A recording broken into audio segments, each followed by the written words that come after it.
All right.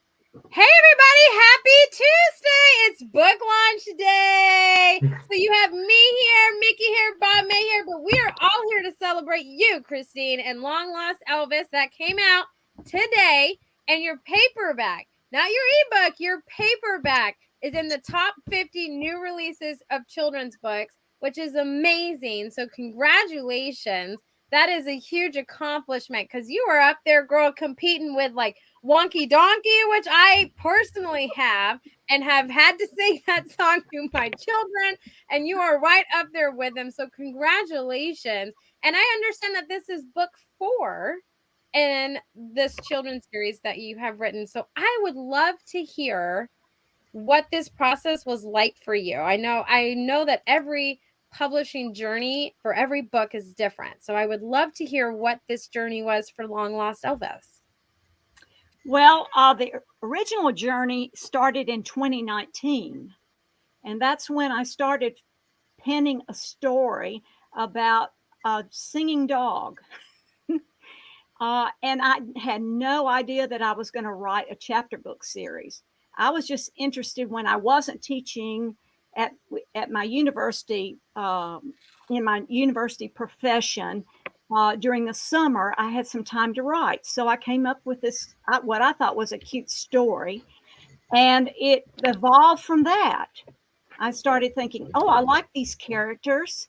I'd like to develop them. And then I started browsing around and looking at children's chapter books in bookstores and reading children's chapter books. And I thought, this genre appeals to me. I want to write for children, and the books are really geared for children 7 to 12.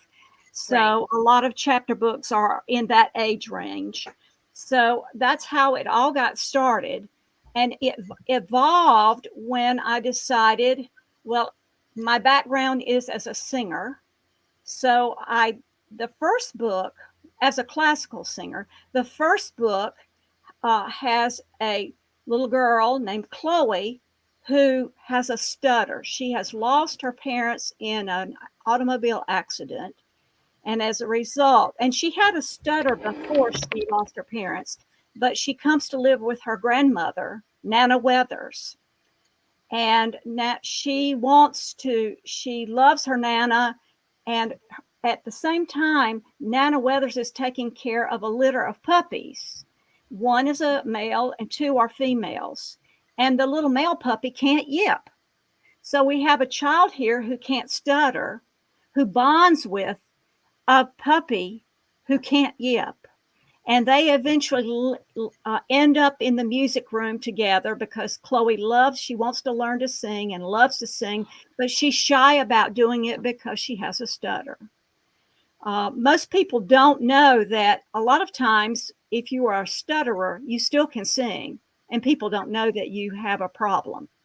But she's afraid to sing because she knows that she stutters when she speaks, and she has to build the confidence to dare to participate in the talent show at her school. And she plays the piano, but she doesn't want to sing, but she finally gives it a go.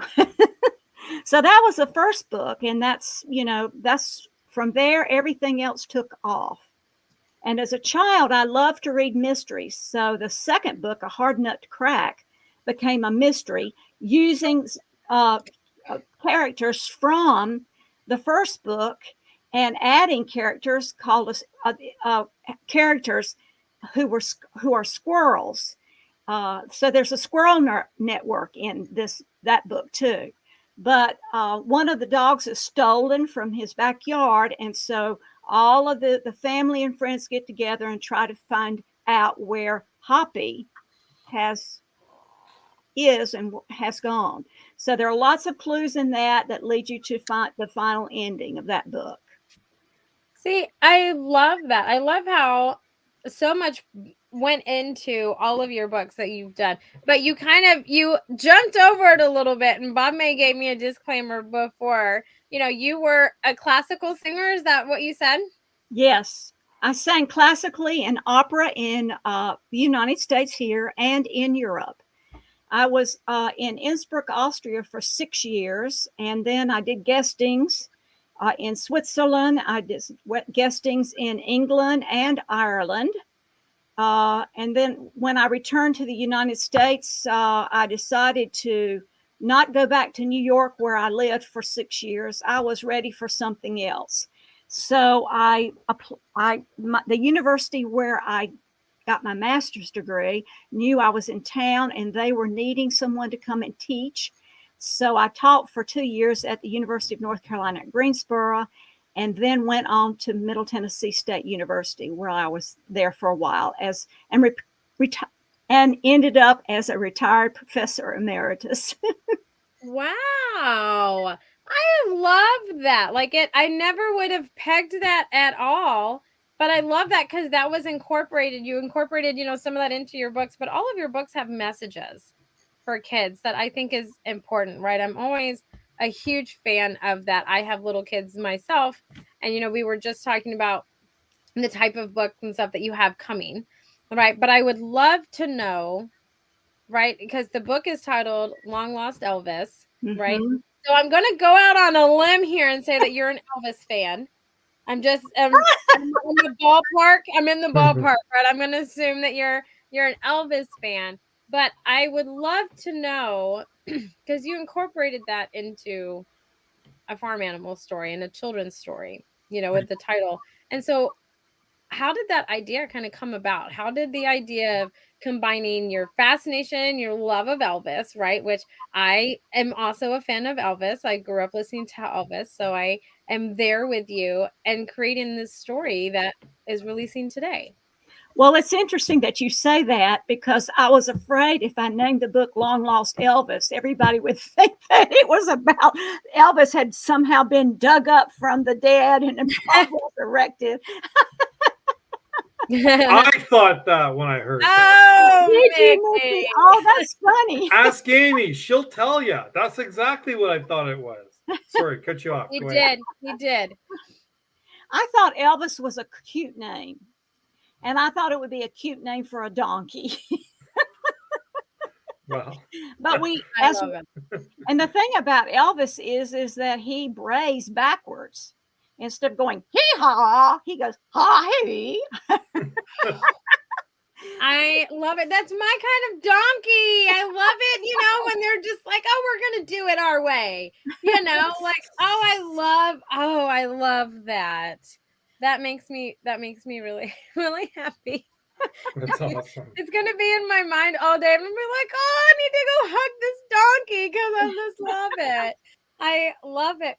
But I remember when Mickey reached out to me, Christine, and he was like, Amy, is this like, Elvis is coming back from the dead and it's like a zombie thing? I was like, no, it's not. I promise.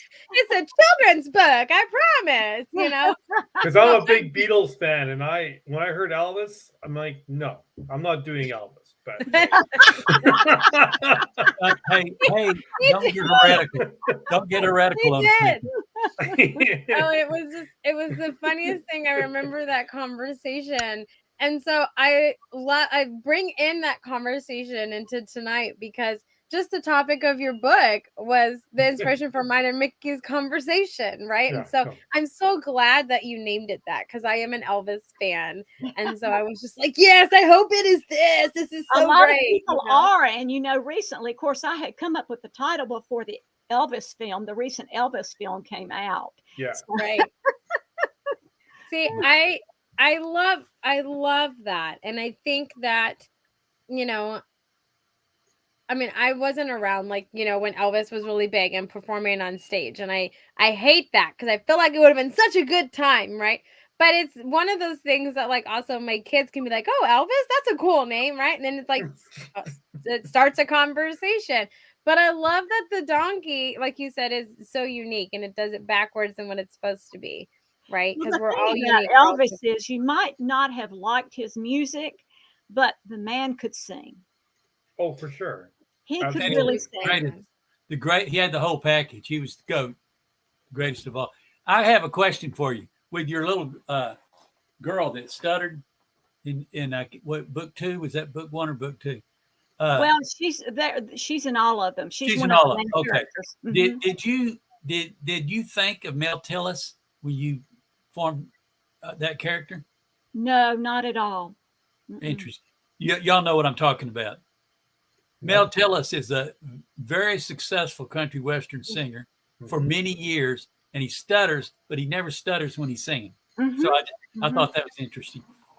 Yeah, there's several singers that are the same way. There are even classical singers. I don't want to name anybody, but there are classical singers that also stutter when they speak or stammer. You know, a stammer and a stutter are not too far apart from one another.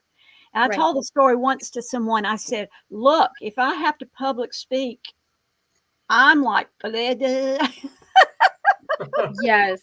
you know, Yes. I was always scared of having to do that.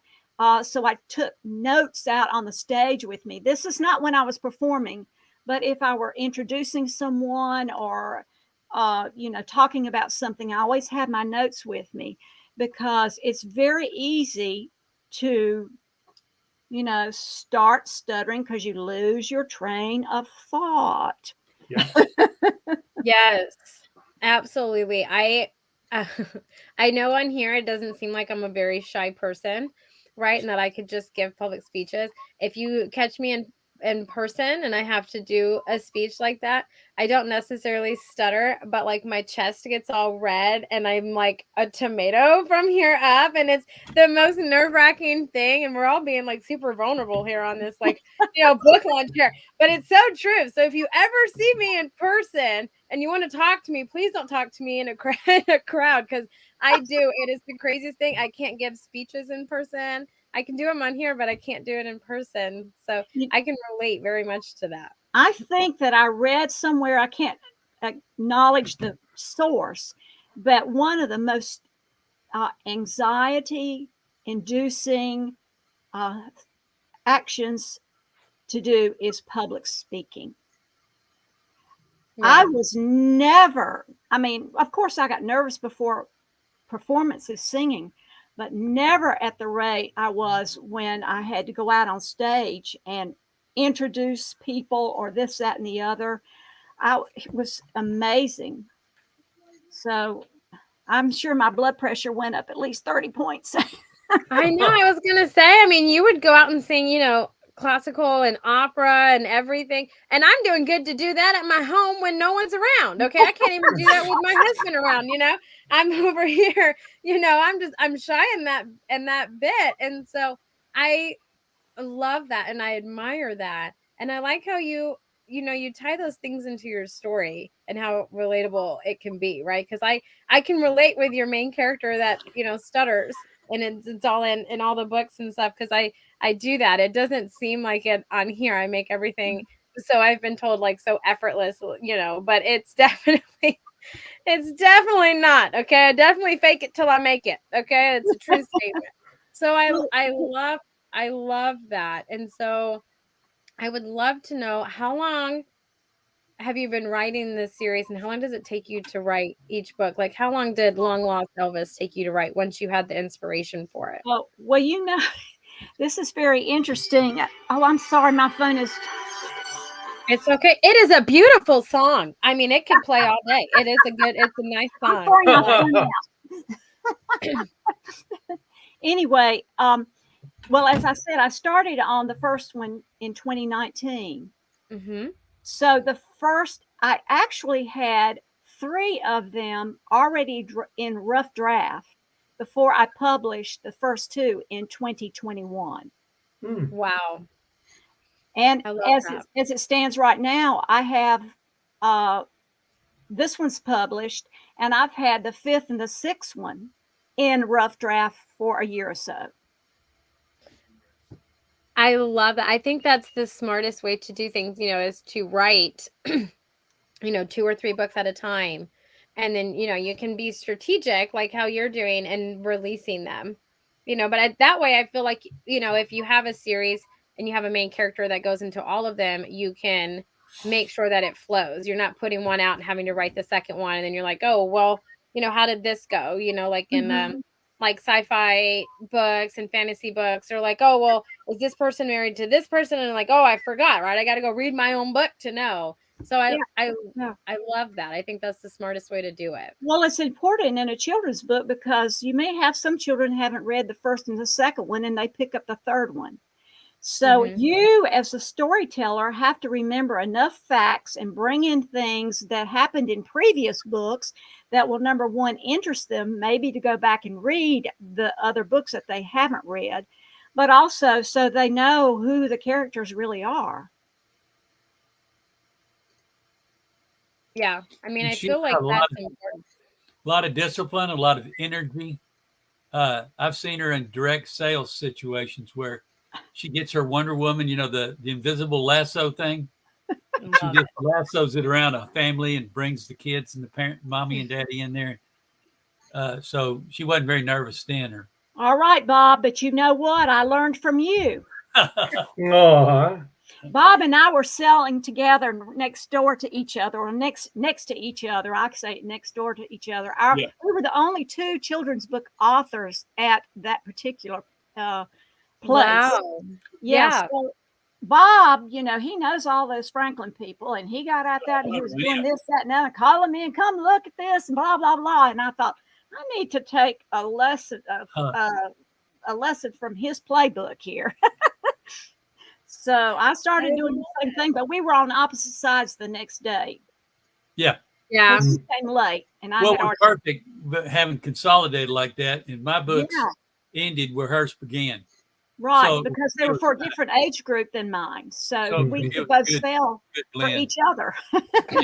Yeah. I love that. I mean, that's the way that you have to do it. I've never met Bob in person, but I can picture him being exactly how you described. I can picture that to a T. Like, yes, I'm all about it. I love that 100%. And so I love also, I think being a children's author in all aspects and reality of it is the hardest because it's so saturated. Oh, Pat's coming on. Hey, Pat, how are you? Oh, here she is. Hey, Pat. I'm fabulous. Thank you. Oh, I love your answer. I love it. What do you love? I'm sorry. What do you love? I love your answer that you're fabulous. That is the best answer of the day. Why not? Well, I am fabulous. I don't know what else to tell you, ladies and gentlemen. I heard a male voice in there. I could tell by the way that you came on, you're fabulous, and I'm here for it. I love it. Welcome to the party, Pat. Thank you. I'm so happy to be here. You, Pat. I haven't seen you since your birthday. Hey, Christine. I know, girl. We had fun, didn't we? It was lots of fun. I can't believe you're having a launch party on election night, though. Really? You're not watching results. Where they're going to they're not going to be really any results tonight, I don't think. But we're going to wait for a bit. People will elect my book as their favorite one. Oh, there you go. Look at you tying it in and everything. I love it. They already have, like I said, your paperback's in the top 50 overall new releases, which is so amazing. It's moved up to number 44, which is amazing for your paperback. So I'm so excited for you. I'm excited too. Right? It's so fabulous. You're up here with Wonky Donkey, which I just love. I love that book because I own that book. And so I love that you're in the same top 50 as that book. That is incredible to me. And I'm so excited. Children love to read mysteries. So this one has 2 mysteries. Yeah. I have to find out, well, of course, the missing painting, the stolen painting. And then the other thing is, where does Elvis come from? I know. I bought your Kindle today. Okay. And I know I'm not in your age range, but I was reading your book, and let me just say I was digging it. I was reading it in between doing like my author talk shorts and working on my summit that I'm doing. I was like, I need to read. I need to know. Like, it's over here and I'm sitting here, and then my daughter would come in. I'd be like, yeah, no, wait, I need to finish this page. And I'm not even in your age range. I love it. Okay. I am a 30-year-old that loves this book. I'm a huge fan of it. Thank you. it's one of those, like, I'm sitting here, on my computer, I have time in between, and I just was like, I'm gonna read this, right? And so I love it. So if it appeals to me at 30, I know it's a book for everybody. Okay, which is 50-year-olds. It so appeals to wonderful. 50-year-olds too, like Christine. I love Well, and it's the kind of book that that first of all, at the back of every one of my books, I have a little what I call the sniffing out fantastic facts, which can Ooh. lead children to ask more questions about things that are written about in the book, and help parents can guide them a little bit more to it as well. So it's as my husband says, it gives them the opportunity to research a little bit more. Yeah. See, I love that. That's one of my favorite thing about children authors is they incorporate things like that to pique interest and imagination, but to encourage kids to also do research and to continue with it, and I love that, for like young readers and early readers and stuff. There's coloring pages and there's Easter eggs, and then when you get a little bit older, it's like, oh, we'll go and research some of these facts and do that. And that's the greatest appreciation that I have for children's authors. One, it's hard to write that that genre, at least for me personally, but to also incorporate that and make it interactive and continue the child to learn and want to and pique those things. That's, I only see that in children's authors. I don't see any other author genre do that. And so it's one of the greatest appreciations I have for children's authors. I love it. Well, I think that children's authors, regardless of what age they write for, whether it's picture books with a little bit of text, we're trying to promote children to enjoy reading and also to increase their vocabulary. Yeah.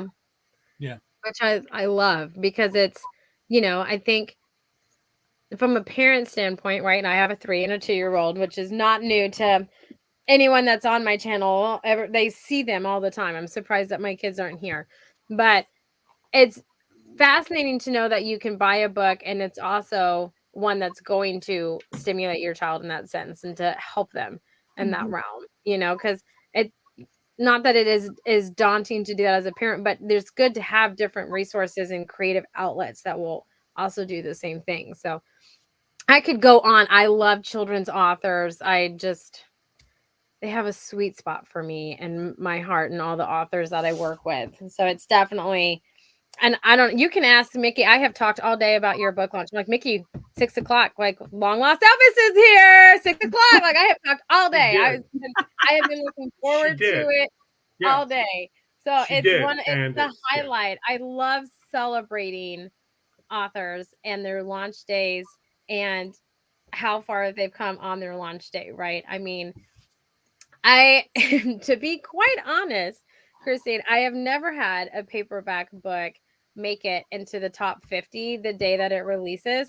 Ebooks and stuff, yes. Like, I can brand myself as like the ebook, queen in that sense. But I've never had a paperback on launch day make it to the top 50 and new releases. So I am extremely excited for you, because I know this book is going to go places. And I can't get over the fact that your paperback book, it's not even your ebook, the one that we're running a promotion on, it's your paperback book that has made it, to number 44 in all new releases for children's books. That is just so amazing, and it's so well deserved. So I'm so happy that it happened for you and it happened for Long Lost Elvis, because the way that you write, when I was reading it, and the illustrations that are in there, is just, it's a perfect mashup in my personal opinion. So well, I have to give Taylor Bills a shout out, because I think he's a marvelous illustrator. And I met him when I was directing. Well, first of all, both of his parents were on the faculty at MTSU. His father was was a pianist. He's deceased now, and his mother was part-time on the cello faculty, and we used to collaborate together, make music together when I was still there. And Taylor, I knew about him because he's an artist, And when I was doing the opera program, I was looking for someone who could design the set for me. I needed a really nice set. And Ray and Jean suggested Taylor to me. So that was my first collaboration with him, was being the set designer. But I also knew that he had illustrated children's books too. So, and so I feel like this has been the perfect marriage of an author and an illustrator. I know a lot of authors feel that way about their illustrators, but it's been nice to have him here where I live. So it's easy to collaborate for that reason. Christine, I think your books look very commercial. They look like they could compete with any of the imprints of the big five, who Penguin or Random, whoever does the children's books equivalent. I think they have that kind of polished look about them, and I think that's one of the strengths that. And I think you just blessed in that you got the right illustrator, you got the right story, right age, right size. So kudos. That's Thank what I you, was. Bob. That's what I was actually going to say as well, is the level of quality, not just in the last book, but across the board with all the books. Right. It's very easy to see why this paperback is doing as well as it is, because the quality is consistent across every single book. And that normally, I mean, maybe it's a negative comment, but from a children's author standpoint, there's usually one or two jewels in a series. There's never 3 or 4 books that are jewels in the series. And there is with yours. And so yes, full respect to you for that as well, Christine. Thank you. Thank you very much. Well, I guess winning finalist or getting finalist designations in 2 different book awards helps that somewhat. I'm not sure how much it is, how important it is, but it is some kind of recognition of what you're doing. It's good recognition, because not everybody gets that opportunity. I mean, there's thousands of opportunities for awards in everywhere. But when you're a finalist or a winner, it shows you're doing something right, for sure. Yeah, it helps set you apart, right? And the children's genre is incredibly difficult. It is. To make leeway and turn that into a success, because it is just not like an oversaturated market, but it is highly competitive.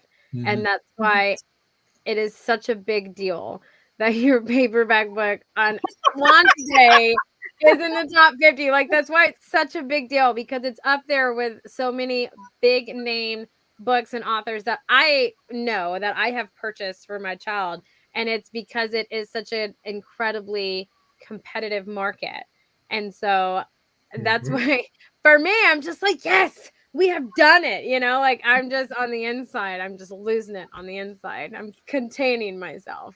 Robert Munch, Judy Blume, all those. Oh yes, yeah. But I've looked at children's books and see there are a lot of categories for children's books. Yeah, that's what makes it competitive. It makes it competitive, right. But so you're still competing against those people who are writing in your category. Yeah, whether it be juvenile fiction or children's chapter books or children's picture books or whatever. Yeah. But Pat knows about that. She writes those. Ooh, Pat, you're an author too. Tell me more. She's a children's book author. What do you? Oh my goodness! What are your stories? Published 2 stories. I got to turn my mic on. I bet. Did you turn me on? I did. Okay. I got you covered. Thank you. I've published 2 books. The first is Pensive Penelope Thinks About Words. And the second is Listening Lucas Listens to Letters.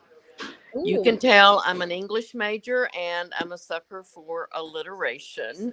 Yes. That was not obvious by any means. No, not at all. But I'm like you, I'm a huge fan of children's books, and I have been reading children's books since 1980 when my first child was born. I don't remember reading a lot of picture books as a child myself. Um, but my books are also, in my opinion, beautifully illustrated. Um, by a fine artist in upstate New York. Her name is Lyndon Eller, and she uses watercolor and collage. And so they're analog paintings, which she digitizes and sends to the designer and puts the book all together that way. But I'm having a blast. I'm learning so much. I'm here to celebrate Christine's book, but I'm also here just to learn, just to absorb everything that you guys are saying. Welcome. We are a wealth of knowledge on here, so welcome to the party. Wealth So of knowledge. how did you and Christine meet? Christine and I have known each other for some time, but primarily our connection is through her husband, Jerry. I was a Right. lawyer and Jerry is a lawyer. And I am a yoga teacher and Jerry is a yoga teacher.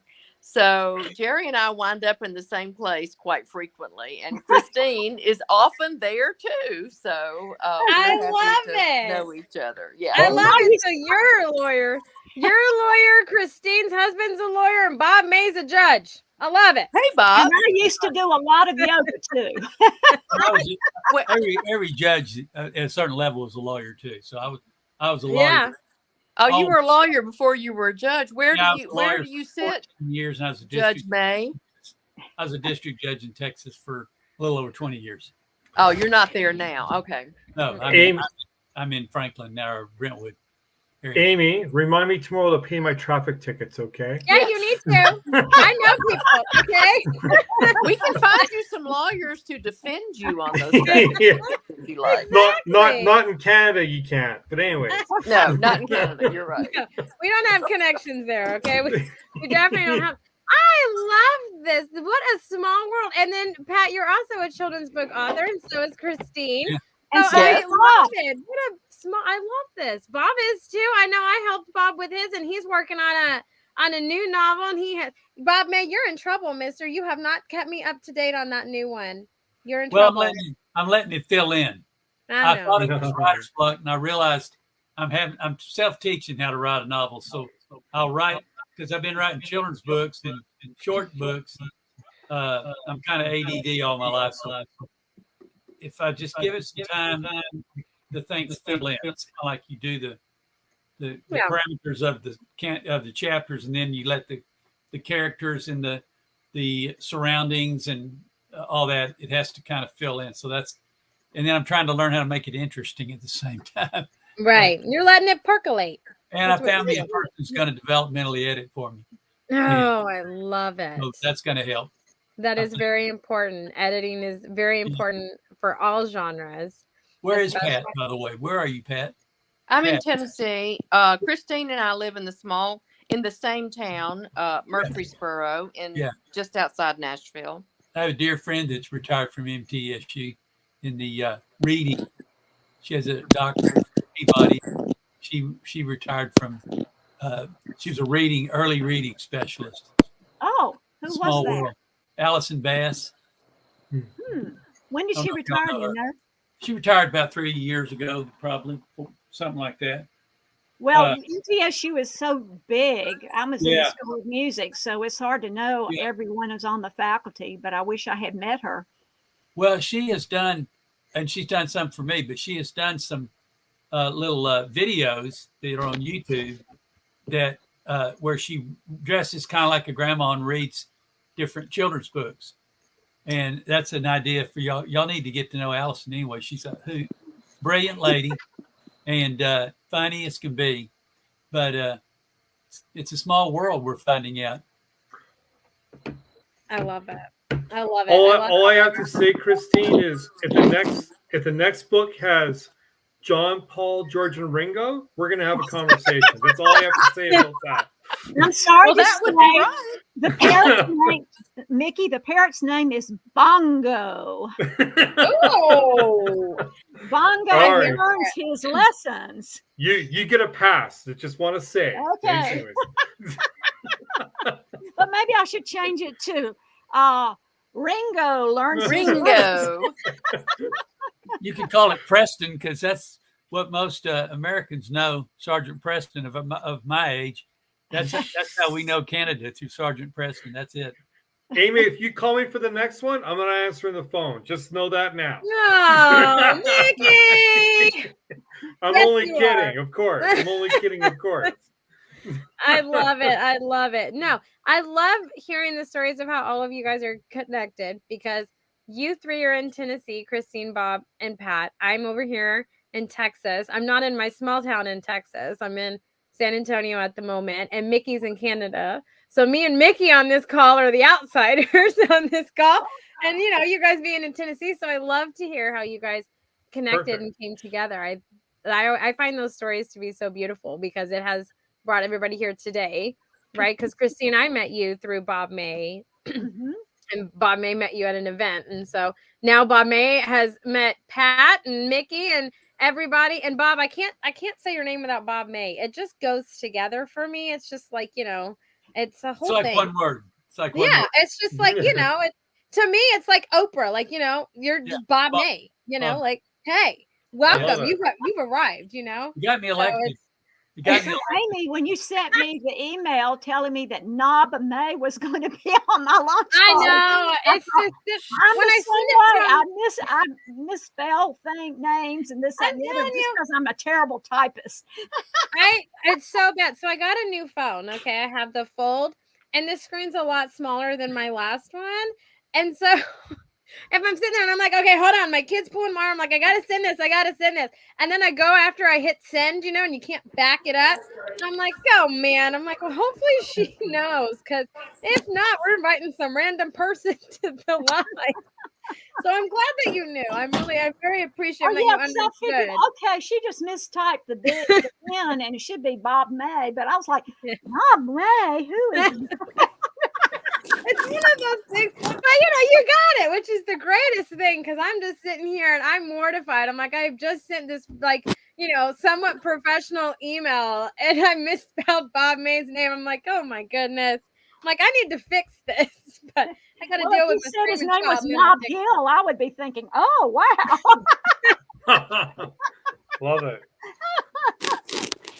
It's definitely, hey, we have fun, right? The whole point of book launches and putting out a book, is fun. So publishing journeys are always different for every book. There's ups and downs, right? And then there's the light at the end of the tunnel, which is what the launch is. And we always like to have a good time on these launches and stuff. It's so much fun for me, because I get to meet the author, meet other authors, but get to know the person behind the author and the inspiration behind the books, right? Which we have talked a little bit about. And we've dived in a little bit to the story, Long Lost Elvis.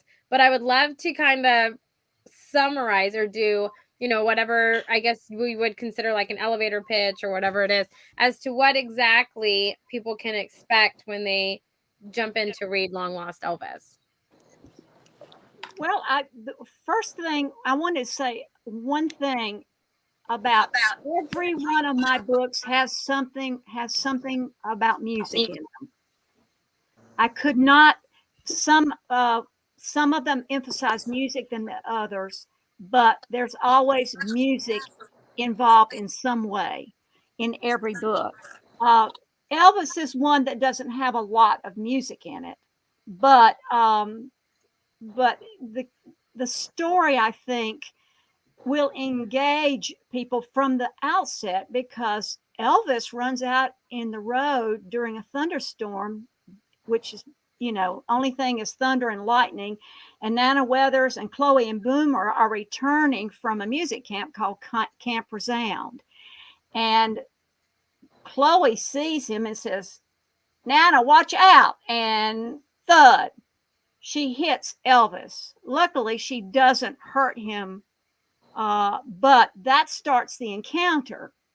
And this is how the stories tie in with each other.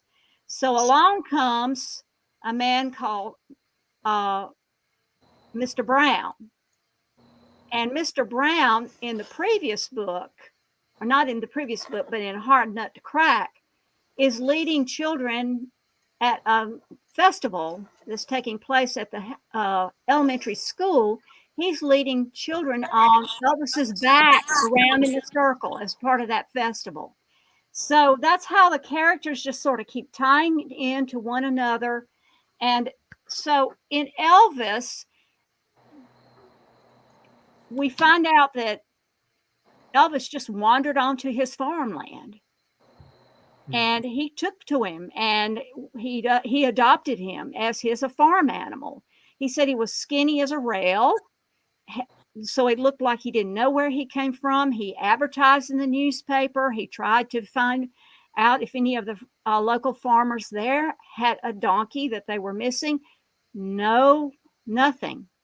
So part of the story is, who is Elvis? Where does he come from? But we find out that Mr. Brown's deceased wife was a painter. She loved to paint by the stream where their farm is. And she would take her easel and paint there. And one of her favorite painting is hanging over the fireplace. And we find out that the painting has disappeared because everyone is looking at it. And Nana Weathers makes a remark that about, she asked, was your wife right-handed or left-handed? He said, well, she wrote with her right hand, but she wanted to have a different signature as an artist. So she signed her paintings with her left hand.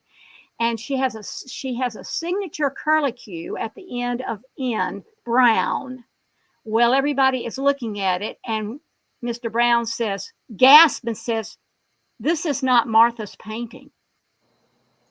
So that leads them to calling the sheriff and the deputy to come out and, reporting that the painting is missing. So that's the second mystery. So we have to find out who stole the painting and where does Elvis come from. So that's why I say it's two storylines in one book, but they interweave with one another. Yeah, I love that. I don't know why you got to leave me on cliffhangers. I want to know where the painting is, Christine, and where Elvis came from. You have to know. Well, you have to finish reading the book to find out. No, I'm getting there. You've got an interesting device that you do where you take something you're very familiar with, music, and tie it in. Are you familiar with, he's been dead about 12 years, but Dick Francis, the author? No. Dick What did Francis, he write? He wrote dozens of bestsellers. He was a steeplechase jockey, and he wrote all these mysteries that had some element of the horse business. So one of them was a Canadian book. He wrote a book about some kind of a train that went across Canada to different horse races, and a murder on the train. But y'all youngsters should look up Dick Francis, Francis, but he had that career like you did, and his was horse racing. And like I say, and he tied it in, so it adds a little extra signature and a little unlimited number of storylines that can branch off of that. Interesting. I love that. See, the old guys, you get an old guy on, you can hear about history. See, we can give ancient.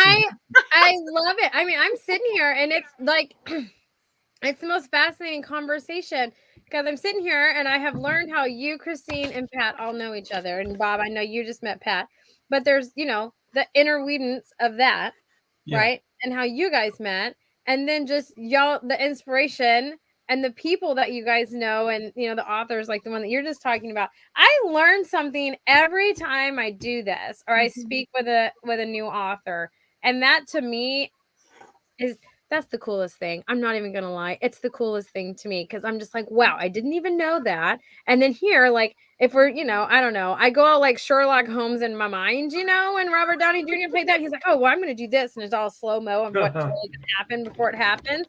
And I'm just like, this is the coolest thing. Like, all of us are interweaving together.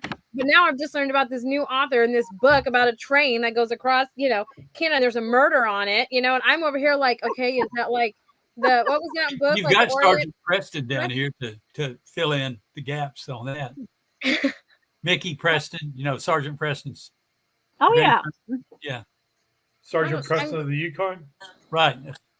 Yeah, yeah. I'm Exactly. gonna have to research all of this because I am not educated in And it. Dudley But I'm Do-Right just too. Dudley Do-Right as I'm gonna well. have Well, to do that. Dudley like Matt Do-Right. I says- love that cartoon. Two most famous Canadians, and the only ones most people in America have ever known: Sergeant Preston and Dudley Do-Right. Mike Myers. I guess there's three.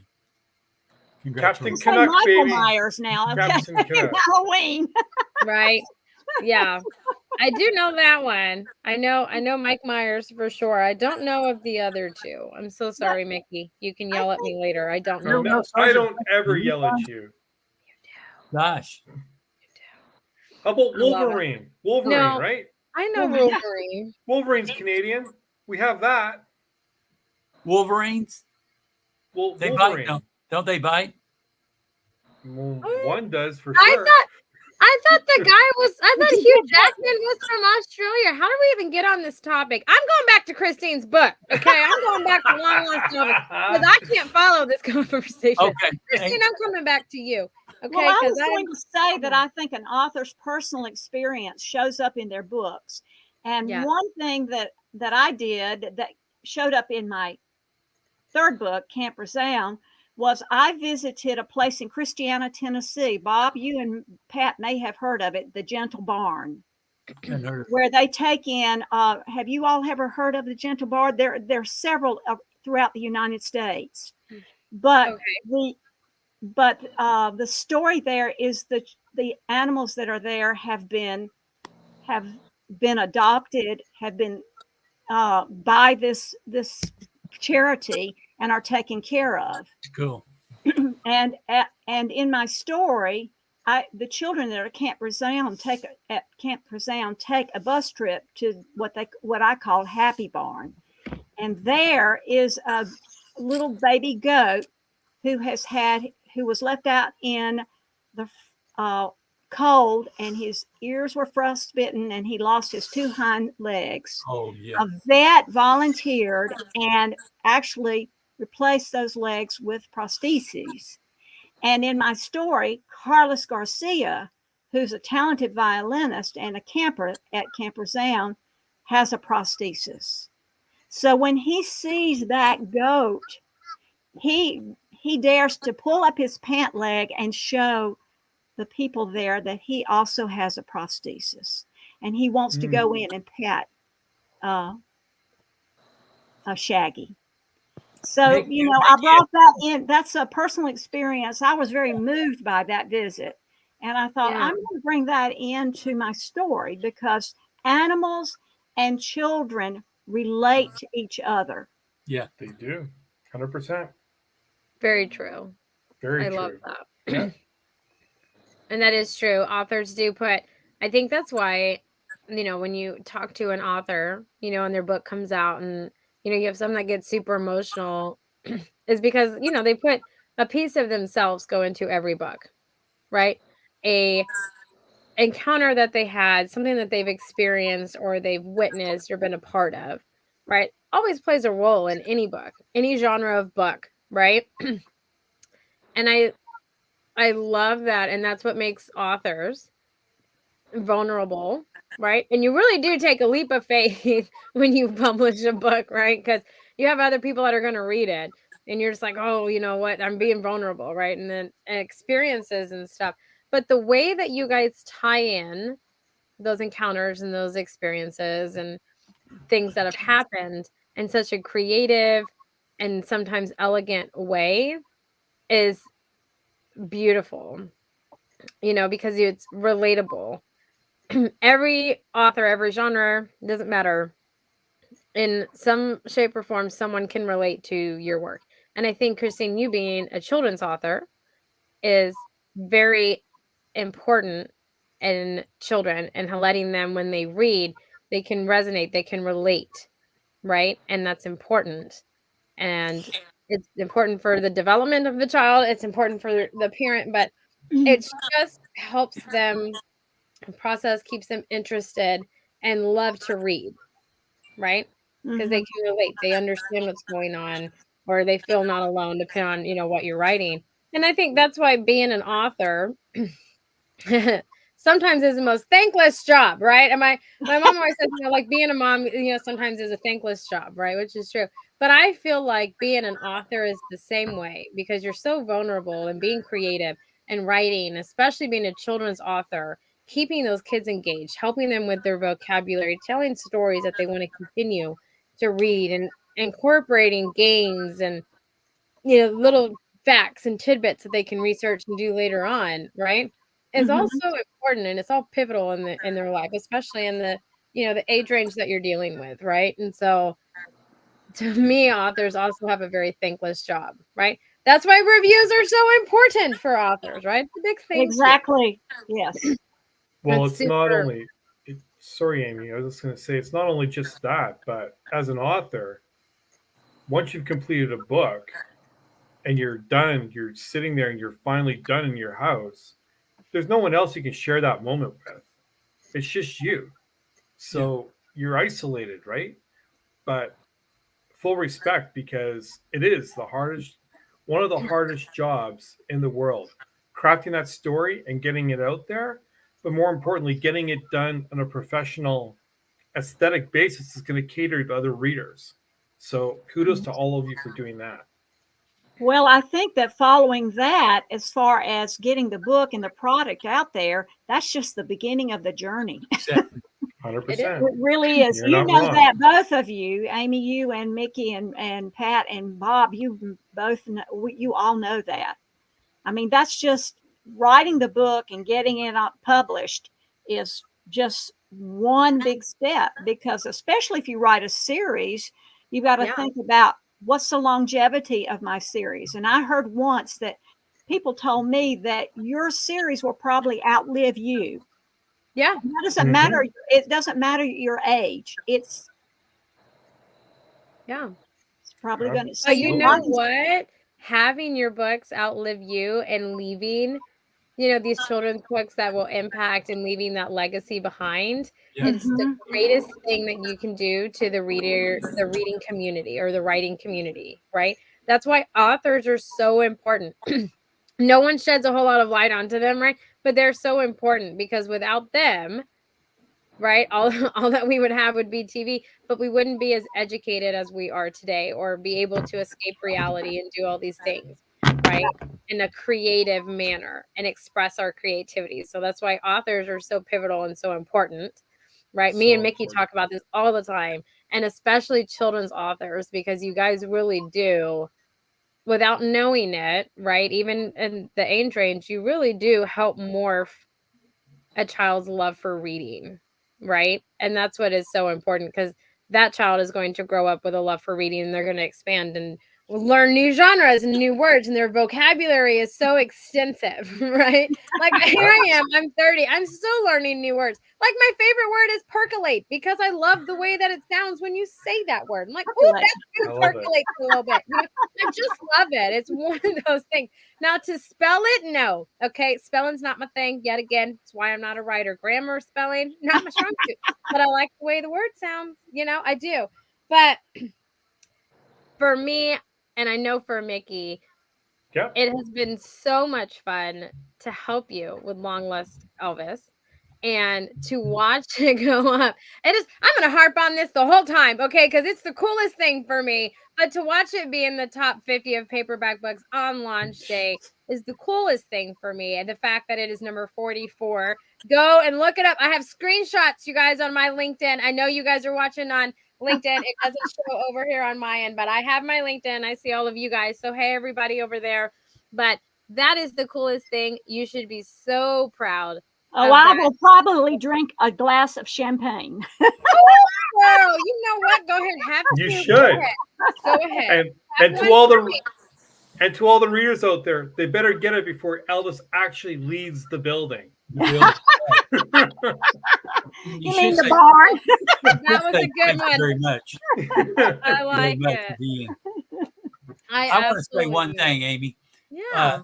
I'm gonna ask Pat and Christine, and I'm sorry you never. I wish you had introduced me to Pat before, but you never mentioned her, Chris. Never mind. But I don't know. Do Pat and Christine, do y'all know of anything like Amy's organization in Tennessee? I haven't found anything remotely similar to help. You know, a publicist who does podcast and that kind of thing. Right. I don't know anyone in Tennessee. Do you, Pat? I don't know them, but that doesn't mean they're not out there. Right. As I said, I'm new at this, and I haven't actually searched for that person. It really wasn't until I talked to Christine on my birthday, and she said, "Hey, I'm writing books too," and I went, "What?" And she mentioned Amy and your organization. So yeah, I am. I'm not the one to ask. You would think that in Nashville, where there are so many creative people, that there would be publicists and firms like that, but they may not be dedicated to children's authors. Well, and that I don't know. Books Forward has offices in Nashville, but they are their home is not there. They're I think in New Orleans, but they're a lot of these publishers and promoters, since we have Zoom, they can work from anywhere and work with you from anywhere. Yeah, like Mickey being up in Canada. Yeah. One of the things that I've been thinking about. I was going to ask Mickey how he thinks he's going to get his parking fines. Not, in other words, they'll find out about your parking fines. If you're in Canada. I have friends. It's all good. Okay. All right. Pat, what were you going to say, Pat? I was going to say that one of the things I've been thinking about lately is forming some sort of support group with people like me and Christine, who also write children's picture books, to be able to share resources like this. So Christine knows about Amy. I don't know about Amy. I learned about Amy through Christine. I learned how to fill out an application to be in the Southern Book Festival. Maybe Christine didn't know that, so I could share that with her. And I am probably very close to doing it, but I have not yet sent out that clarion call that says, "Hey, y'all, if you're interested, come over for dinner one night." But I think that's really important. I think most of us do work in isolation, even more so than we did before 2020 and all that madness. And you were talking about it being a thankless job, Amy. I find that I sell books, I give books away, I donate books to the library, but I never hear back about the experience of the adult sharing the book with the child. Right. They don't call me up and go, "Oh my God, he loved it. It was so much fun." Right. And I would love to know that sort of stuff. I would love to be able to actually experience those moments. Right? Yeah. I know it's impossible, right? Yeah. That's You not want to be included. Hey, I got you. I want to know. Yes. No, it makes sense. But I'll tell you another thing, y'all, that is interesting, and I did not know this until recently, and maybe you guys already know this, but everybody knows the classic children's book Goodnight Moon by Margaret Wise Brown.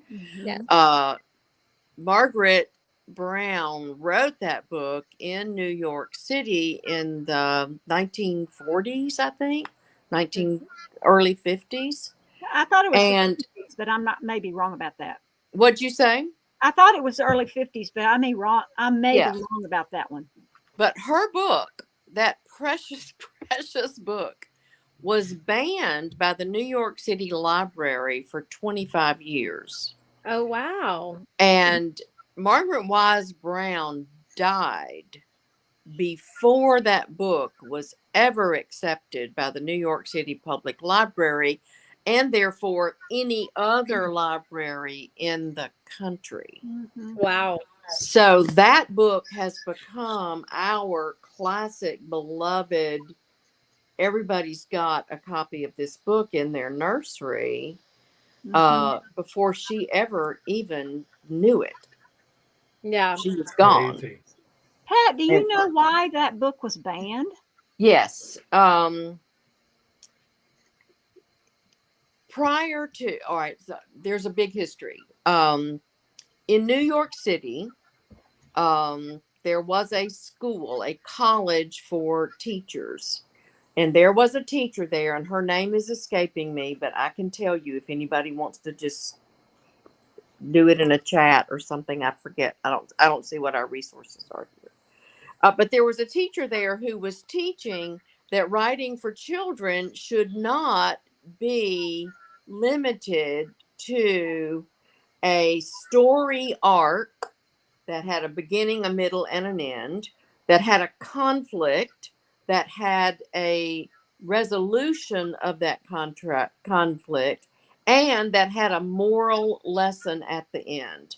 Prior to this woman's teaching, all children's books were designed to be more morality lessons. Mm-hmm. And she began to teach that we should write children's books from the perspective of a child, from the experience of a child.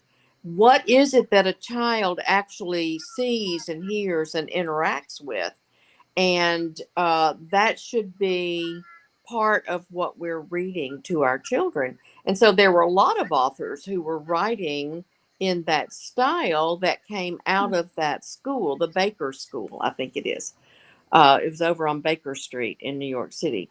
And Margaret Wise Brown was one of her students. And so she wrote multiple stories that had no moral lesson, no beginning, end, or middle, no conflict to be resolved.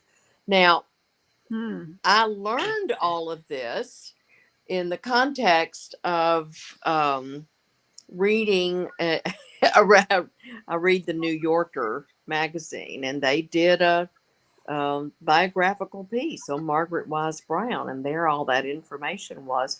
And I looked at my books, and I realized that without even knowing all of that, I was writing in that style. My books don't have conflict. I believe that there is plenty of conflict in life, that you don't have to add extra conflict for children. Agreed. My stories are like a celebration of children doing the really hard work that kids have to do. Yeah. Develop their language, learn how to communicate, find their voices. And so without even knowing the history, I went, well, that's what I'm doing. So I feel like I'm in really good company, but I don't know that anybody else cares. I love that. I love that. Wow. Well, Christine, you know how Amazon updates every hour on the hour, right? Yes. So I just went over to your Kindle. It still doesn't show your categories, but I can't share my screen on here because I'm on my mama's computer and it's finicky. I'm a Microsoft, my mama's an Apple, okay? But I don't know if you can see, you have #1 new release banner on your Kindle. Yay! Well, Are you kidding? not only is your #1 book in the top 50 overall new releases, your paperback, your ebook is officially #1 in new releases for children's dog books. So Nice. I absolutely love that. I don't know why it's in that category when it's Long Lost Elvis about a donkey, but that is one of the categories that you have selected. But you are #1 new releases in that category, and I just refreshed it as Pat was talking, and so look at there, Missy, you are a bestseller in more ways than one tonight. Like this is just amazing. I'm containing myself because on the inside I am screaming like a 2-year-old. Oh, I am too. I mean, So Congratulations, so much fun, but I Christine. have this screenshot to share with you. I will share it on all of my channels as well. But Christine, congratulations. This has been so much fun for me and Mickey to work on. And I know when I told Mickey, he was like, Amy, I'm not doing a zombie Elvis. I was like, no, it's not that. But I love it. I absolutely love it. Bob May, I'm so grateful that you introduced me to Christine because this has been such a fun journey. And Christine, thank you for trusting me and Mickey to host your book launch and to celebrate with you because we absolutely love doing these. It is just the highlight and it's our greatest, for me, it's the greatest way to just celebrate and let the author shine because all of you guys deserve to shine. But you guys remember that you can get the Kindle or ebook for $1.99 today and tomorrow only for Long Lost Elvis, which is book 4 in Boomer's Tales books by Christine Farmer. So until then, you guys, this has been another book launch by Abundantly Social. I'm so grateful for all of you, and we'll catch you guys all next time. Bye, thank everybody. you, everyone. Thank you. Thanks